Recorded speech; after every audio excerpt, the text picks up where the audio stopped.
자, 이번 시간에는 표본 가중치에 대해서 설명을 드리도록 하겠습니다.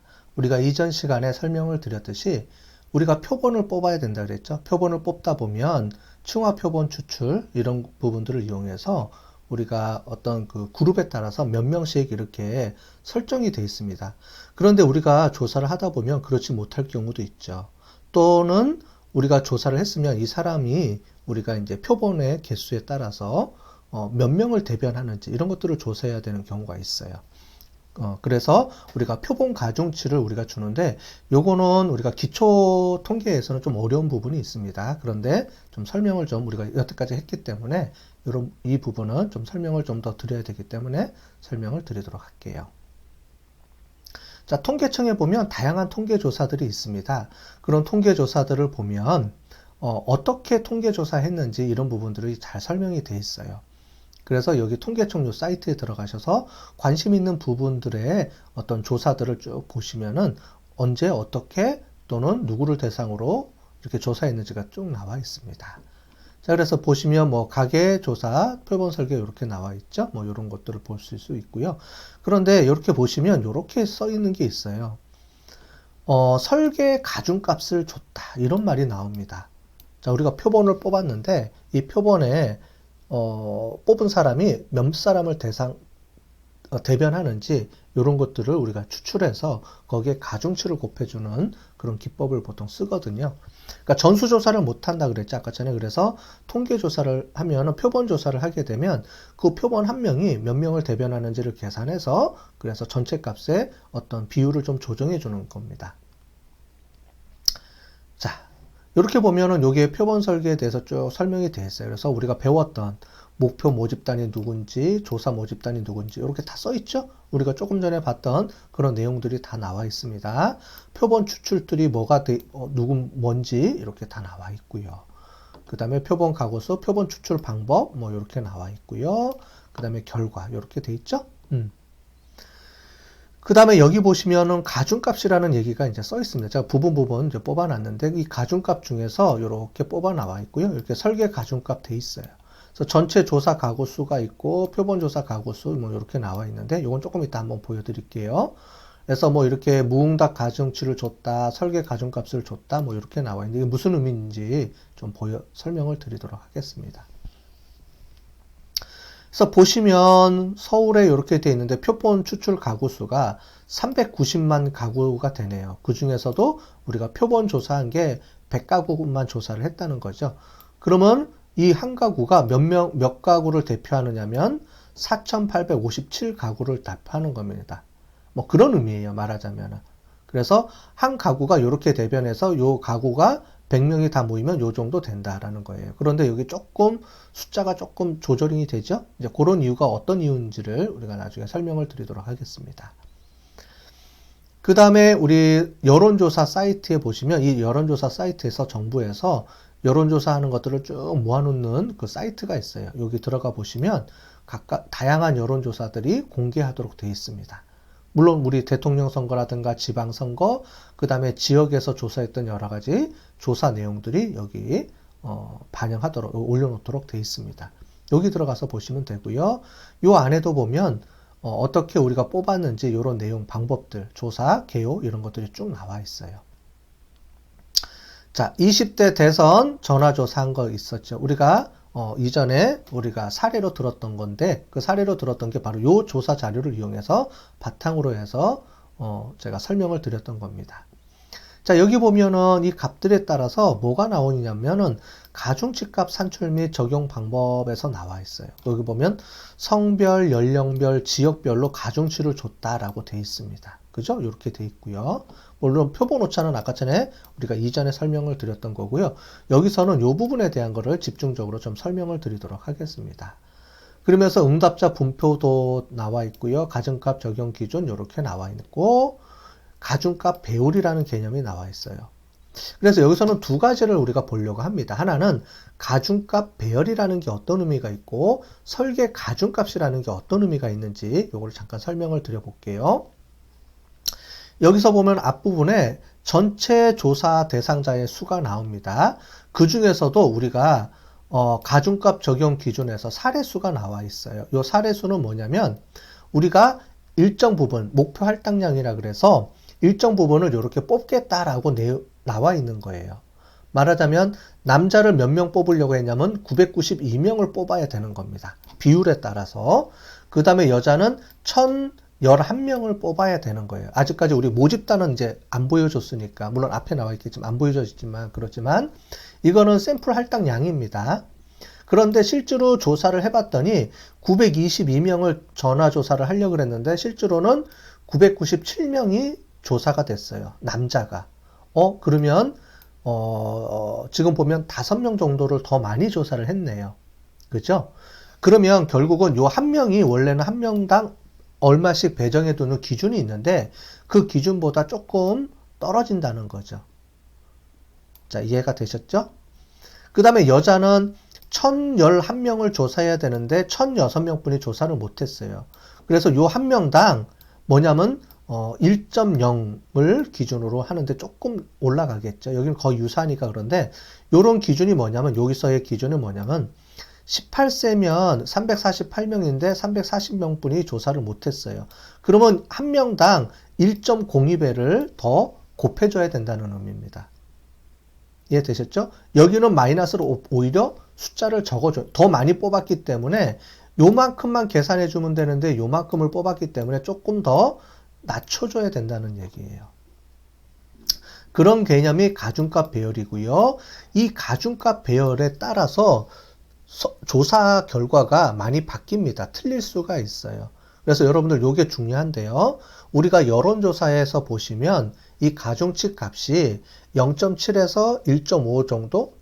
제 기억이 지금 가물가물한데 그 정도 사이에 있을 경우에만 발표하게끔 돼 있지, 그걸 떠나버리면 그 범위를 벗어나면은 조사 발표를 못하게 돼 있어요. 왜냐하면 너무 편향돼 있다라고는 의미로 조사를 못하게 돼 있습니다. 발표를 못하게 돼 있어요. 그래서 대부분 보시면 이를 기준으로 해서 어느 정도 0. 몇 포인트 정도로 왔다 갔다 이 정도로 다 돼 있습니다. 자, 이렇게 돼 있는 거예요. 그래서 여기 보시면 가중값 배열은 우리가 가중값 배율하고 설계 가중치라는 걸 설명을 드리는데, 예를 들어서 볼게요. 아까 전에는 계산하기가 좀 복잡하니까 우리가 계산하기 쉽게 제가 한번 해본 겁니다. 자, 모집단이 1000명이 있어요. 무슨 말이냐면 우리 KC 대학교 재학생이 1000명이라고 가정을 하는 겁니다. 1000명이고요. 우리가 200명을 뽑아서 조사를 하려고 합니다. 1000명을 다 조사를 못하니까 200명만 뽑아서 조사하겠다. 자, 그렇게 돼 있습니다. 그래서 1000명이 전체 인원인데 모집단 수입니다. 그 중에서 우리가 샘플을 뽑고자 하는 사람이 200명입니다. 자, 그러면 여기 봤더니 우리가 인문사회계열, 자연계열 이렇게 두 가지가 있고요. 구분이 남자, 여자, 성별이 두 가지로 되어 있습니다. 여기서 좀 잘라야 되는데요. 이렇게 잘라서 보겠습니다. 요거는 우리 계열 구분이고요. 요거는 성별 구분입니다. 그래서 계열 구분에 따라서 우리가 700명, 300명 있다고 해봅시다. 그러면 70대 30이죠? 그러면 샘플 수는 몇 명을 뽑아야 되냐면 140명, 60명을 뽑아야 되죠. 요 비율에 맞게끔 당연히 요게 뽑아야 됩니다. 이걸 할당량이라고 하는 겁니다. 그죠? 샘플 할당량을 이렇게 정해주는 거예요. 또 성별이 있습니다. 성별에 따라서 400명, 600명 정도 되면 80명, 120명 이렇게 뽑아야 되겠죠. 그죠? 당연히 이렇게 뽑아야 됩니다. 자, 그런데 우리가 뽑다 보면 이렇게 계열별로 성별로 이렇게 막 구분해서 뽑기가 되게 어려워요. 그래서 보통 뽑을 때는 이 기준을 하나를 정해서 뽑고 나중에 성별에 따른 가중치를 이렇게 주는 방법을 또 많이 사용을 합니다. 근데 될 수 있으면 이 기준치에 맞게끔 뽑아주는 게 가장 좋겠죠. 자, 그래서 이렇게 계획을 세워서 설문지를 샘플을 막 조사를 했습니다. 그랬는데 최종적으로는 표본을 200명 뽑기로 했는데 우리가 보다 보니까 한 명을 더 뽑았네요. 자, 그래서 목표 할당치는 아까 전에 우리가 나와 있는 거고요. 우리가 이미 설명을 했던 거고, 실제로 조사 완료한 사람들이 여기 나와 있습니다.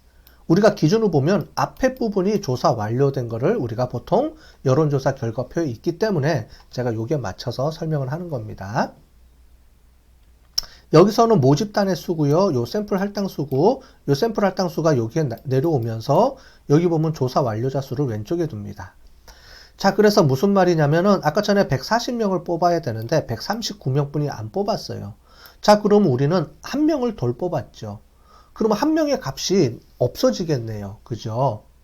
그러면 안 되겠죠. 우리가 아까 전에 140명을 대표해서 해야 되는데 139명뿐이 안 되니까 어떻게 되냐면 이 가중값 배율은 이렇게 계산이 됩니다. 요 한 명이 1.01배만큼 더 많은 숫자를 대표한다라는 말이에요.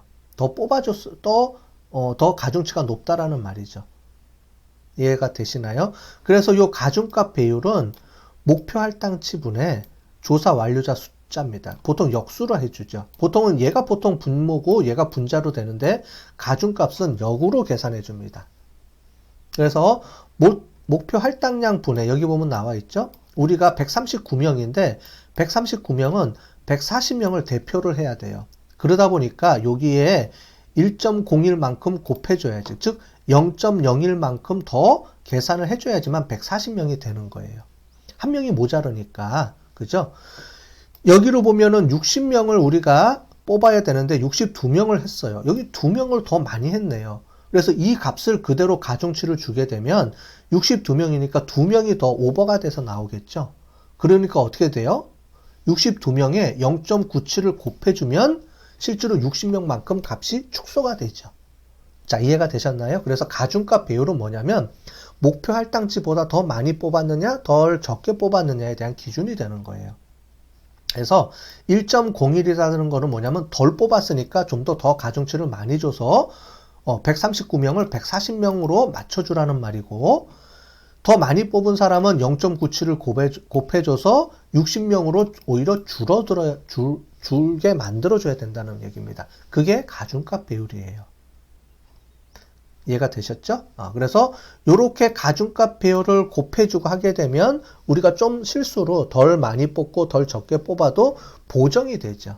그래서 원래 우리가 뽑고자 하는 인원수의 만큼 가중값을 줄 수 있도록 보정을 해주기 때문에 이런 개념을 씁니다. 조금 어렵죠? 어려운데 이런 개념은 나중에 우리가 뒤에 가면은 수치형 자료를 분석하는 가중 평균이라는 개념에 이게 또 활용이 됩니다.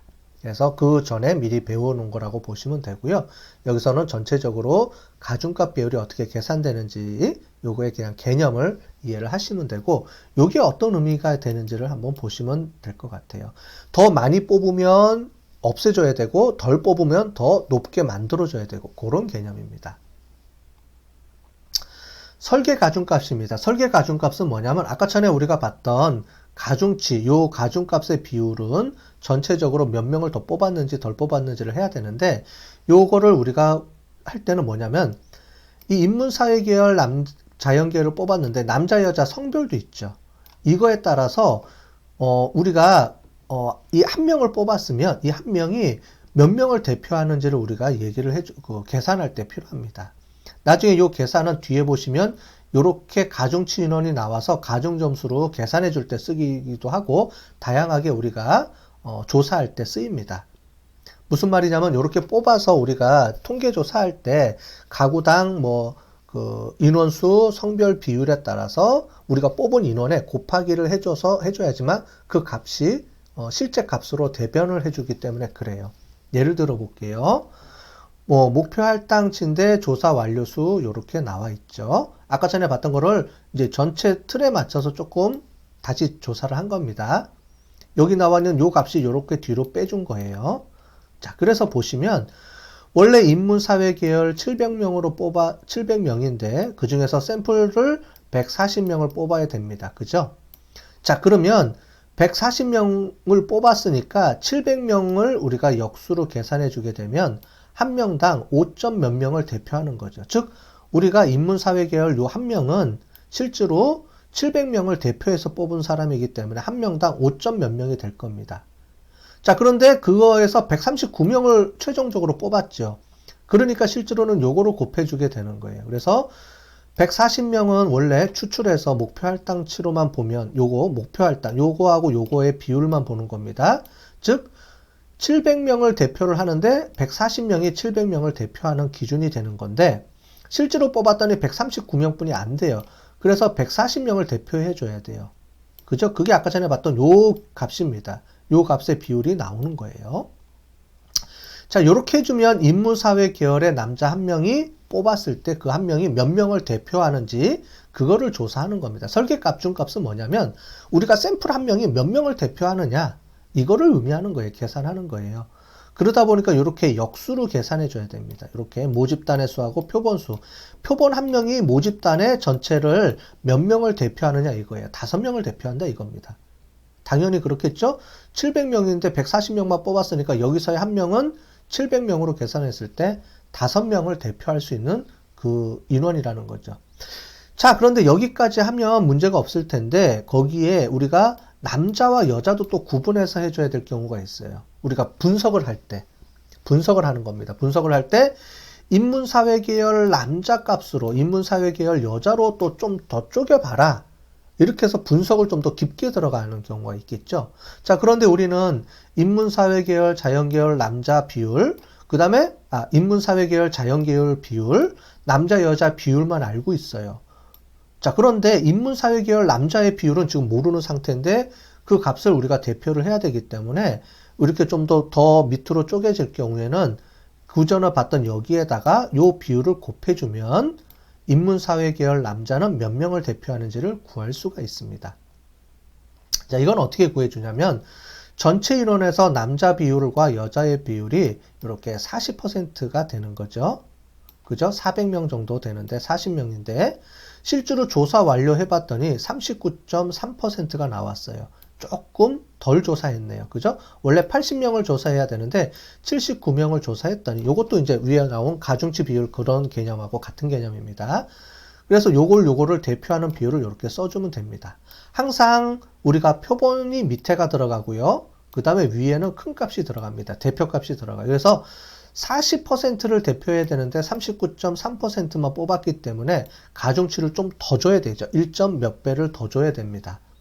그렇게 해서 계산해서 쭉 나오면은 인문사회계열 남자는 5.13명을 대표하는 거예요. 한 명이. 그 다음에 인문사회 여자는 4.98명을 대표하는 거고 이렇게 해서 요 대표 인원이 나옵니다. 그럼 이걸 갖고 어떻게 활용하느냐면 뒤에 뭐 하나의 예만 들어볼게요. 다양하게 우리가 활용할 수 있는데 인문사회계열 남자가 우리가 최종적으로 조사해 봤더니 55명이 나왔네요. 그런 게 알 경우에 만족도가 3.5가 돼 있습니다. 그럼 여기에 가중치를 곱해주면 이렇게 230, 82명이 되는 거죠. 그죠? 그래서 왜냐하면 요 한 명이 5.13명을 대표하는 사람이기 때문에 그래요. 그래서 계산해 보면 이렇게 가중 인원이 나오고 여기에 만족도를 이렇게 곱해줍니다. 그러면 이렇게 나오죠. 그래서 이게 가중치를 계산한 만족도 점수예요. 이런 식으로 다 계산하다 보면 최종적으로 3,580점이 나오는데 이 사람을 1000명으로 계산했을 때 우리가 평균 3.58이 나오는 거죠. 그런데 그렇지 않고 가중치를 안 주고 계산해 봤더니 3.51이 나왔어요. 자, 이만큼의 가중치를 조정했더니 점수가 약간 변했죠. 그죠? 그래서 이렇게 가중치를 주는 게 실질적으로 우리가 전체 표본을 이용해서 전체 조사할 때, 즉 통계청이나 국가에서 조사할 때는 이런 개념을 이용을 해서 설계 가중값을 줘서 우리가 한 명의 샘플을 뽑아서 그 사람이 전체 우리 국가 전체 또는 그 지역 전체를 대표하는 값으로 이렇게 가중 점수를 준 거를 이용해서 통계치가 나오는 거예요. 이해되셨죠? 그거에 대한 개념을 이해하시라고 간단하게 그냥 샘플로 제가 조사를 넣은 겁니다. 자, 그래서 설계 가중값은 우리가 구한 한 명이 몇 명을 대표하느냐. 우리가 통계청에서 나오면 한 가구를 조사했으면 이 가구가 몇 가구를 대표할 수 있는 가구의 대표치냐. 이거를 우리가 계산할 때 그렇게 설계 가중값을 계산해서 가중치를 줘서 계산을 해주게 되는 겁니다. 자, 우리가 이렇게 얘기하는데 과연 여론조사를 왜 하는지 이거에 대해서 잠깐 설명을 드릴게요. 우리가 한 김에 좀 설명을 드립니다. 여론조사는 이제 사회조사라고도 하죠. 그래서 국민들이 또는 사람들이 어떤 생각을 갖고 있는지를 조사하는 조사예요. 그래서 다양하게 사람들한테 이제 질문을 하겠죠. 자, 그런데 이렇게 왜 여론조사를 하냐면 실제로 우리가 여러분들이 이제 회사라든가 또는 다양한 일을 하게 되면 우리가 어떤 사업 계획서를 만들어야 돼요. 학교도 마찬가지고 어떤 사업을 계획을 할 때 사람들의 의견을 수렴해서 그 사람들이 원하는, 말하자면 정당이다 그러면 국민들이 원하는 어떤 정책을 펼쳐야 되겠죠, 당연히. 그럴 경우에 사람들한테 물어보지도 않고 자기 생각만 갖고 정책을 결정하면 문제가 되겠죠. 그래서 이런 정책을 수립하거나 아니면 회사 같은 경우에서도 어떤 신제품을 개발하거나 해서 사람들의 의견을 조사하는 것들을 항상 앞부분에 이렇게 조사를 합니다. 이렇게 조사한 거를 가지고 어떤 정책을 수립하는 거예요. 그래서 앞에 보면 이렇게 수요조사나 이런 것들이 꼭 들어가게 돼 있습니다. 그래서 수요조사를 한 걸 가지고 우리가 전략, 정책을 세운다. 이렇게 보시면 되겠어요. 자, 이런 것들은 우리가 하나의 사례를 제가 들어본 건데, 뭐, 갭 어널리시스, 그 다음에 구성원의 의견 수렴, 이런 것들을 이용해서 하게 돼요. 제가 뭐, 정부나 이런 데 가서도 이런 통계 조사나 여론조사 이런 거에 대해서 가끔 이제 의뢰가 와서 강의를 하게 되는데, 그분들이 그런 얘기들을 합니다. 요즘은 이제 그, 공공기업에 있는 분들, 또는 공무원 분들도 이렇게 그 다음 내년도 어떤 사업이나 정책을 수립할 때 항상 이렇게 데이터 분석을 하라 그래요. 물론 여론조사에서 나온 결과를 가지고 할 수도 있고 아니면 기존의 과거의 데이터를 가지고서 분석해서 내년도에 어떻게 우리가 해야 되는지를 하라고 합니다. 그래서 이런 빅데이터 분석이 요즘 핫한 이슈가 뭐냐면 정부나 또는 기업에서는 옛날부터 그랬고요. 기업뿐만이 아니고 공공기관 이런 데서도 차기 년도의 사업, 정책 이런 거를 할 때 항상 의견 수렴 또는 데이터 분석 이런 걸 가지고 뭔가를 세우라고 하기 때문에 그렇습니다. 그래서 요즘은 이런 것들을 꼭 배우고 들어가셔야 돼요. 여러분들 통계를 한 학기 동안 잘 배우셔야지만 이런 기본 개념들을 또는 방법론들을 배울 수가 있고 그걸 이용해서 나중에 활용할 수가 있는 겁니다. 제가 옛날에 이전에 광주광역시에서 한번 얘기했던 발표했던 자료를 가지고 잠깐 설명을 드릴게요. 거기서 매년 이렇게 조사를 합니다. 여론조사를 해서 그 여론조사를 기반으로 해서 정책에 활용하신다고 하더라고요. 우리 구의원들께서 하려고 합니다. 물론 당연히 국회의원들도 그렇고요. 구의원들도 그렇고 시민들의 의식조사를 통해서 그 지역에 있는 정책에 반영하기 위해서 이런 조사들을 많이 하셔요. 그래서 그런 내용들을 하는데 보시면 우리가 배웠던 이런 내용들이 다 들어가 있어요. 그래서 조사 방법, 표본수, 그 다음에 표본 오차 이런 개념들도 들어가 있고 그 다음에 설계 가중치를 거기다가 반영했다. 이런 내용들도 다 들어가 있습니다. 그런 내용들을 보시면 되고요. 그래서 설계 문항도 구성하고 표본 할당, 층화 표본 추출 이렇게 해서 표본 할당들도 하고 있고요. 근데 이런 것들을 할 때 보면 이렇게 조사 보고서가 나오면은 이걸 가지고 우리가 해석할 수 있어야 되죠. 그렇기 때문에 이런 그 정당 대변인들 분들이 요청을 해서 제가 강의를 한 적이 있는데 이런 것들이 어떻게 해석을 해주면 된다, 어떤 의미다 이런 것들을 해석해 준 겁니다. 여러분들이 지금 배운 내용들이에요. 그런 내용을 한번 해준 경우가 있습니다. 그래서 이렇게 조사도 하고요. 우리가 봤던 4점 척도, 5점 척도 뭐 이런 것들을 하는데 이런 리커런스 척도나 이런 방법들에 대해서 우리는 요 다음번 시간에 이거에 대해서 구체적으로 배워보도록 하겠습니다. 리커런스 척도를 100점으로 환산해 주는 방법들 이렇게 돼 있고요. 요거를 100점 만점으로 환산해 줄 수도 있고 이렇게 5점 만점으로 하는 경우도 있고요. 그래서 이렇게 해서 인지도 조사가 나오면 이렇게 설문조사를 통해서 인지도 조사가 이렇게 나오면 이런 결과 보고서들이 다 올라와 있고요. 이런 것들은 다 공표하게 돼 있어요. 다 오픈돼 있으니까 이런 걸 통해서 보시면 어떻게 우리가 데이터 구성하고 분석이 어떻게 이루어졌는지를 우리가 알 수가 있습니다. 자, 통계라는 게 어렵지 않죠. 어려웠나요? 그래서 오늘 전체적으로 통계에 대한 기본 개념들을 쭉 살펴봤는데 그런 것들이 이렇게 됐다라고 하시면 되고 여기에 1회 부분에 보면 왜 통계를 하고 여론조사를 하는지에 대한 설명이 잘 돼 있습니다. 이것도 한번 꼭 보시면 도움이 될 것 같아요. 우리가 거꾸로 역수로 가죠. 이게 원래 처음에이고 두 번째, 세 번째인데 우리는 지금 제가 좀 설명해 주기 위해서 거꾸로 3회, 2회, 1회 이렇게 거꾸로 내려왔다. 이렇게 보시면 될 것 같아요. 전체적으로 배운 내용을 요약 정리를 한번 해보겠습니다. 오늘 통계학이 무엇인지에 대해서 여론조사를 통해서 배웠고요. 그 다음에 모집단과 표본에 대해서 배웠고요. 표본 추출하는 방법도 배웠고요. 그죠? 가중치 조절하는 방법도 배웠습니다. 자, 통계학이란 정리를 해드리냐면 통계학이라는 거는 뭐냐면 추리 통계학이죠. 그래서 표본의 자료를 가지고 모집단의 특성을 예측하는데 뭘 갖고 예측한다고요? 확률을 이용해서 예측하고요. 이 확률을 이용해서 뭘 구한다? 표본 오차를 구한다.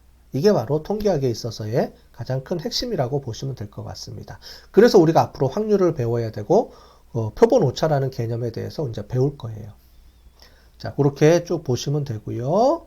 그 다음에 샘플 조사가 필요하다라는 걸 했고요. 그죠? 샘플 조사에서 요 좌우에 이 범위를, 오차 범위를 어떻게 구하는지 이런 걸 쭉 배웠는데 나중에 우리가 엠피리컬 룰이라고 하는 거를 배워서 이걸 전체적으로 응용하는 거를 배우게 될 겁니다. 자, 모집단을 추출하는 요 추출 방법이 있었다 그랬죠. 그래서 확률 추출 방법, 비확률 추출 방법. 이거보다는 우리가 주로 요 추출 방법들을 많이 쓰죠. 그렇게 보시면 되고요. 가중값 비율에서 요 가중값 배율, 요거의 개념을 잘 보시면 되겠습니다. 우리가 원래 대표하는 사람들에 비해서 뽑은 사람이 더 많이 뽑혔다, 적게 뽑혔다. 이렇게 보시면 될 것 같아요. 가중값 비율이 높으면 좀 덜 뽑았으니까 가중값을 더 준 거고, 낮은 거는 더 많이 뽑았기 때문에 가중치를 낮춰줘서 값을 좀 낮춰주는 요 개념이다라고 보시면 될 것 같아요. 그 다음에 설계 가중값은 우리가 뽑은 한 명이 몇 명을 대표하는지 이렇게 계산해 줄 수 있다. 라는 거를 우리가 전체적으로 설명을 드렸습니다. 자, 오늘 전체적으로 설명을 드렸는데 첫 시간에 내용 좀 많고 좀 어려운 내용들이 있어요. 근데 하나 잊어먹지 말아야 될 거는 우리가 통계학에서는 왜 표본 조사를 하느냐. 그리고 표본 조사를 하기 때문에 어쩔 수 없이 발생하는 표본 오차를 확률값을 이용해서 어떻게 계산하느냐. 이게 가장 큰 핵심이라고 그랬고요. 앞으로 우리가 다음 주부터 계속 배우는 내용들이 지금 이거를 좀 더 구체적으로 하면서 배워 나갈 겁니다. 자, 오늘 수고하셨습니다.